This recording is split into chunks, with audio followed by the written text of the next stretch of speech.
Watch this before you trust any best friend. Sometimes the people closest to you carry the deepest secrets. This story will leave you questioning loyalty, friendship, and betrayal. Before we begin, make sure you subscribe so you don't miss what happens next, and let us know in the comments where you're watching from and your time zone. We'd love to see how far this story travels. Chioma first met Amara when they were both in SS1, two restless teenagers trying to figure out life in a noisy secondary school that never seemed to sleep. From the very first day they sat beside each other in class, something clicked. Amara had leaned over, rolling her eyes at the mathematics teacher's long explanation, and whispered, "I beg, is he teaching numbers or storytelling?" Chioma had covered her mouth to stifle a laugh, but it was too late. The sound escaped, and the teacher shot them a glare that sent the whole class into quiet giggles. From that moment, they became inseparable. Every break time, you'd find them under the mango tree at the far end of the compound, sharing a plate of rice and beans, arguing about whose spoonful was bigger. When it wasn't food, it was secrets. They whispered about the boys who liked them, giggling until their sides hurt. Sometimes Amara would nudge Chioma, hissing, "See the way that boy is looking at you. Don't pretendo." Chioma would push her back, muttering, "Leave me jure. You too, is it not you that was smiling at Cheeky yesterday?" They laughed at each other's denials, their bond deepening with every silly confession. Even during prep time, when silence was supposed to reign, the two would scribble little notes and pass them across the desk, barely able to hold in their laughter when one wrote something outrageous. And when the hunger pangs grew too loud, they would sneak out together to the gate and buy Puff Puff from the old woman who always sold by the roadside. They'd return with oily fingers, covering their mouths to hide guilty smiles. Their classmates eventually gave up trying to separate them and nicknamed them inseparable twins. As they grew older, leaving school behind, their friendship only grew stronger. They attended every party together, dressing in outfits they often borrowed from one another. If Chioma told her parents she was sleeping over at Amara's house, Amara told the same story in reverse. It was their little code for freedom, and they laughed about how easily everyone fell for it. Heartbreaks, too, became shared burdens. When Chioma cried over a boy who disappeared after promising her the world, it was Amara who came with ice cream and jokes to lighten her mood. "Forget him, I beg. Now only foolish boys like that will not see your value. When we finally marry rich men, you will remember me," she teased, making Chioma laugh through her tears. In return, when Amara's relationship ended, Chioma was there to drag her out of bed, forcing her to dance to loud music until they both collapsed, breathless and giggling on the floor. Their friendship was not without arguments, of course. Sometimes they hissed at each other over petty jealousy or disagreed about trivial things, but it never lasted long. One would always break the silence with a silly joke or dramatic apology, and soon they'd be laughing again, calling themselves sisters without blood. Then came the day that changed everything. Chioma gathered Amara in her small living room, her face glowing with excitement. She could hardly keep still as she waved her hand in the air, the glittering ring catching the light. "Amara, can you believe it? He proposed." For a moment, Amara just stared. Then, with a sudden squeal, she jumped up and threw her arms around Chioma, squeezing her so tightly they both toppled onto the couch in a fit of laughter. "Ah, Chioma! Our dream has come true for you. See ring, see life," she shouted, holding Chioma's hand up like a trophy. Chioma laughed until tears rolled down her cheeks, her heart swelling with gratitude. How blessed she felt to have a best friend who celebrated her so passionately. In her mind, it was proof that their bond was unbreakable, that Amara would always be the sister she could lean on. But as the laughter settled, a strange silence slipped into the room. Amara's fingers lingered too long on the ring, her eyes fixed on the diamond with a gaze that was just a little too intense. Her smile remained on her lips, but it didn't quite reach her eyes. Chioma didn't notice. She was too lost in her joy, too swept up in her excitement. She chattered endlessly about wedding plans, the future, the life ahead with her fiancé. Amara nodded along, her voice light, her words supportive. But deep inside, something unspoken simmered in the quiet corners of her mind.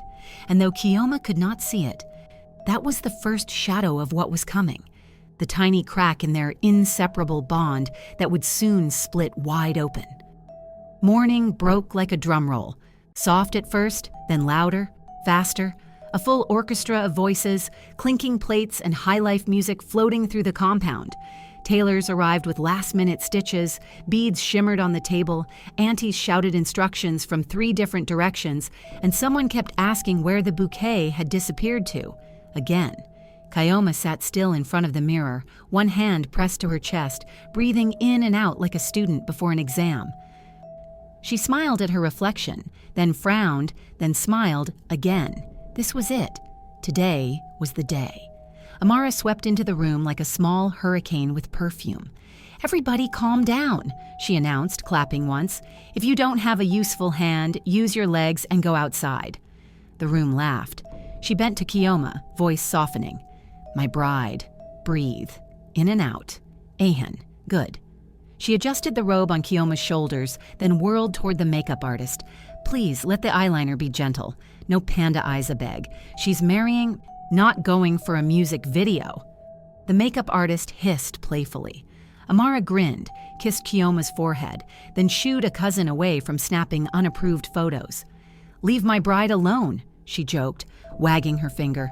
"No paparazzi till after we set her face." Gile time came with its usual warfare. The stylist pulled, twisted, tugged. Chioma winced, swallowed a hiss, then burst into giggles when Amara muttered, "If she cries, I will sue this Gile." The room was loud with teasing. "Bride, don't worry. If you faint, we will fan you with offering fans." And someone's phone speaker kept singing old-school love songs. Between dabs of powder, Chioma caught her best friend's eyes in the mirror and whispered, "Thank you." Amara's smile was bright, her hands steady, her voice all warmth. "You deserve everything good," she said, fixing the final bead like a promise. The door kept opening, new people, new noise. One aunt tried to insert herself between Chioma and the stylists, offering advice nobody asked for. Amara blocked with a sweet smile. "Mummy, let me handle it. You know I have her checklist in my head." Another aunt scoffed. Amara didn't flinch. "I beg, leave my bride alone," she said, still smiling, still firm. Chioma felt luck pressing gently on her shoulder. What would she do without this girl? Prayers began. The room softened. Mothers raised their hands. Voices dipped into that familiar trembling place where love and fear sit together. Chioma shut her eyes while words wrapped around her. Protection, joy, fruitfulness, peace. She felt the strength of generations touch her back. When it ended, Amara squeezed her hand. "You're covered," she said, jaw set like a general guarding a queen. The ceremony moved like a dream with sharp edges, a flurry of lace and camera flashes, vows rising clear as bells. The groom's hands a little shaky when he slid the ring. He smiled like a man who had found something he didn't plan to lose. Chioma's voice trembled once, then steadied. When they kissed, the hall erupted. Shouts, whistles, ululations that rattled the roof. Amara whooped loudest, hugging anyone within reach, wiping a fake tear and posing for photos like a proud older sister. People kept pulling her aside to praise her. "You're a true friend," they said. "You carried this wedding on your head." She laughed, claimed nothing, did everything. Reception time was a festival. Drummers beat storytelling into the air. Plates clattered. Rice and stew perfumed the hall. And the MC cracked jokes until even the serious uncles were smiling. Chioma danced in, hips swaying in a rhythm her mother taught her, money raining like tiny green confetti. The groom followed with his guys, clapping, grinning, throwing playful steps. Amara floated around the bride, lifting the gown when needed, collecting envelopes, rescuing a crooked earring, directing photographers like a stage manager who never missed a cue. Twice she intercepted a relative who tried to drag the bride into stress. "Not today," she said, laughing. "We scheduled joy, not drama." Then the music shifted. The DJ slid in a softer, more intimate track, and the groom reached for Chioma. First dance. She melted into him, eyes shining, mouthing the lyrics as if promises were printed there. People gathered in a circle, phones up, a chorus of, "Ah!" Amara stood at the edge, clapping gently, smiling, wide, almost too wide. When the song ended, the MC urged the bridal party to join. Amara stepped in, playful, twirling the bride first before she spun, light as silk, toward the groom with a laugh. "One step, sir," she teased, tapping his shoulder to guide him into a synchronized move. The crowd cheered. Someone shouted, "Hey, choreographer!" Amara laughed again, a little breathless, hand still on his shoulder a second longer than the beat required. It was subtle, too subtle for a noisy room. But Chioma saw it. The extra second, the way Amara leaned in to whisper something that made the groom grin and shake his head.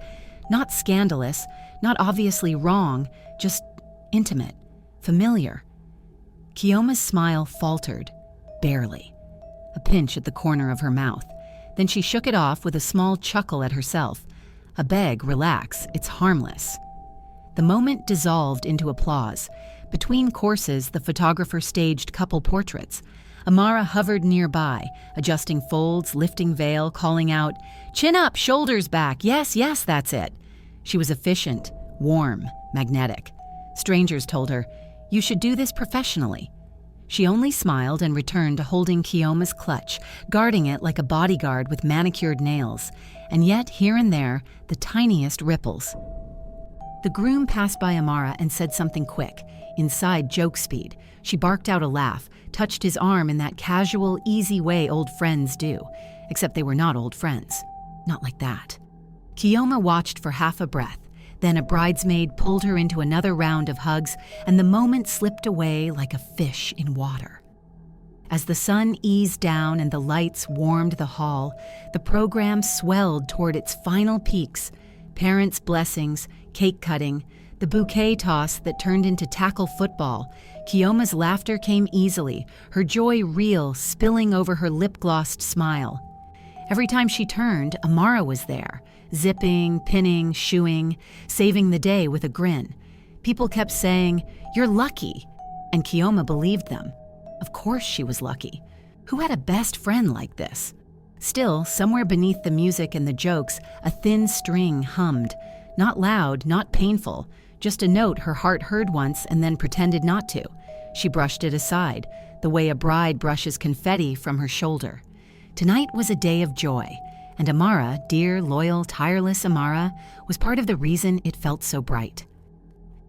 The door to the bridal suite clicked shut behind them, muffling the noise of the reception still raging downstairs. For the first time that day, Chioma felt the quiet wrap around her like a blanket. She let out a long breath she hadn't even realized she'd been holding and leaned against the door for a second, clutching her bouquet as if it were the last piece of evidence from a whirlwind trial.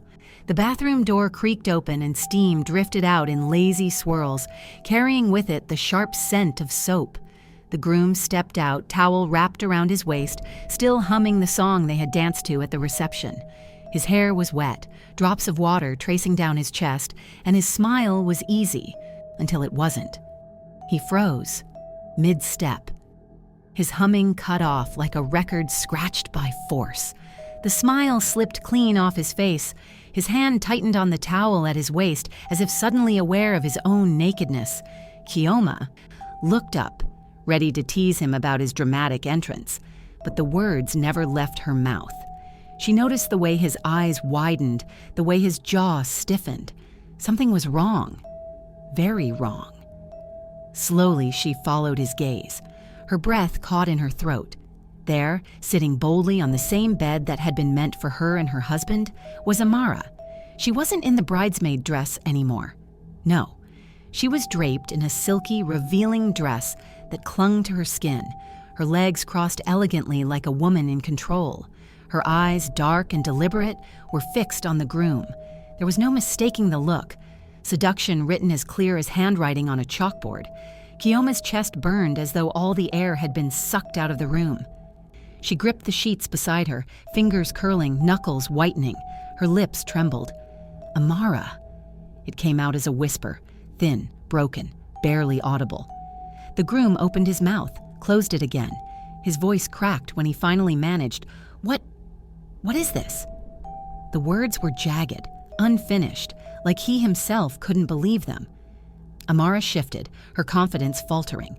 The faintest smirk curved on her lips, defensive, almost mocking. but it vanished almost immediately. Her fingers fidgeted with the hem of her silk dress, pulling, twisting, avoiding her best friend's eyes. She swallowed hard, her throat bobbing visibly. Chioma couldn't move.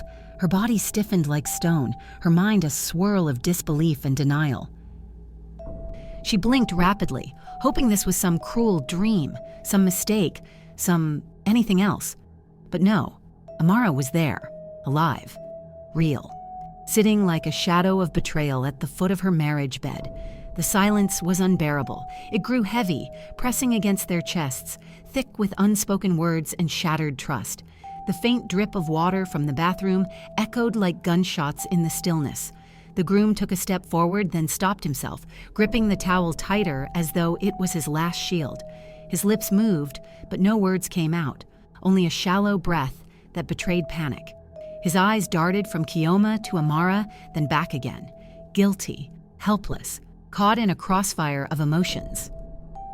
Chioma's heart hammered in her ears, her vision blurred with the sting of tears she refused to let fall. Her mind screamed for an explanation, any explanation, but none came. Only Amara's silence, heavy and guilty, filling the room like poison. Amara finally looked up, meeting Chioma's eyes. It was only for a second, but it was enough to confirm what Chioma feared. This wasn't an accident. It wasn't innocent. There was intention in the silk, in the posture, in the way Amara sat like she belonged. Chioma inhaled sharply, the sound slicing through the room. She wanted to scream, to demand answers, to throw something, anything. But her voice was trapped, locked somewhere deep inside her chest. Her husband's Adam's apple bobbed as he tried again. Chioma, I don't... He faltered. He sounded small, cornered. Amara shifted again, her hands now clutching her lap, her knuckles white. She let out a nervous laugh, short, brittle, ugly. It died instantly in the thick air. The three of them stayed there, frozen. The groom, half naked and speechless, the bride, paralyzed by disbelief, the best friend, caught in a betrayal too loud to hide, yet too dangerous to confess. Not a single word more was spoken, not a single movement dared. Only the ticking clock, the steady drip of water, and the sound of hearts breaking in silence. And just like that, the joyous night of love collapsed into a nightmare of betrayal, locked in a cliffhanger. No one in that room could untangle. The bride, the groom, the best friend. Three souls frozen in time, staring at each other, their lives on the brink of shattering. The story of trust, friendship, and love would never be the same. Watch out for part 2. This is just the beginning. Don't forget to subscribe to my channel so you won't miss what happens next.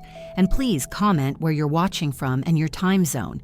We'd love to know how far this story has traveled.